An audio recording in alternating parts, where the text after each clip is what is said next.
അപ്പോൾ ഇപ്പം out side പൊരിഞ്ഞ യുദ്ധം നടക്കുകയാണ്. ഇന്ന് സൺഡേ. ഓക്കെ.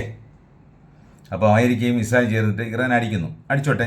ഭരണാധികാരി ദുഷ്ടനാണ്, അവരെ കൊന്നോട്ടെ, അവരുടെ ഫാമിലിയെ കൊന്നോട്ടെ, നോ ഐ പ്രോബ്ലം.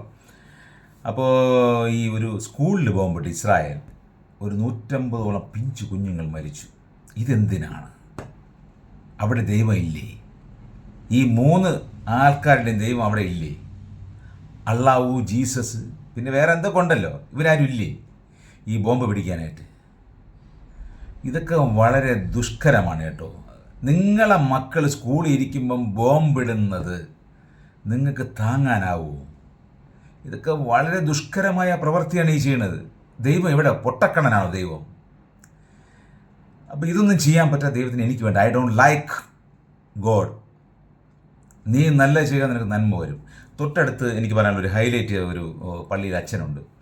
6 ദിവസം പച്ചക്കറി കച്ചവടം ചെയ്തിട്ടാണ് ഞായറാഴ്ച ഇവിടെ വന്ന് പ്രസംഗിക്കുന്നത്.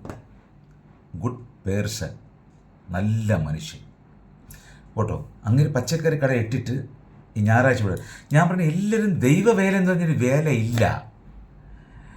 ഈ നമ്മളിപ്പോൾ ചെകഞ്ഞ് നോക്കുമ്പം ഈ ദൈവവേല ചെയ്യണതിൻ്റെ എല്ലാം വീടുകളിലെല്ലാം പ്രശ്നങ്ങളാണ്. ഡൈവോഴ്സ്, അത് തടി, ഇങ്ങനെ കുറേ ഇങ്ങനെ പോയിക്കൊണ്ടിരിക്കുക.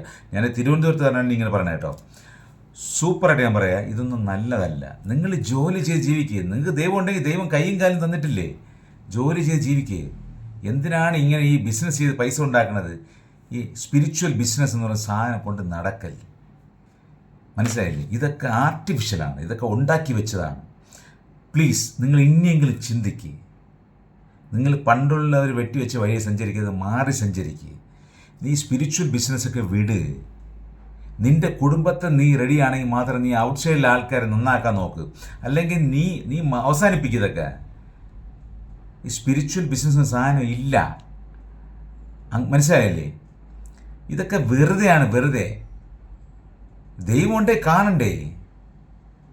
നിങ്ങൾ ഈ റോമൻ ഭരണകൂടങ്ങൾ വായിക്കുന്നേ, ഇതൊക്കെ വെറുതെ. ഇത് കെട്ടിച്ചമച്ച കഥകളാണ്.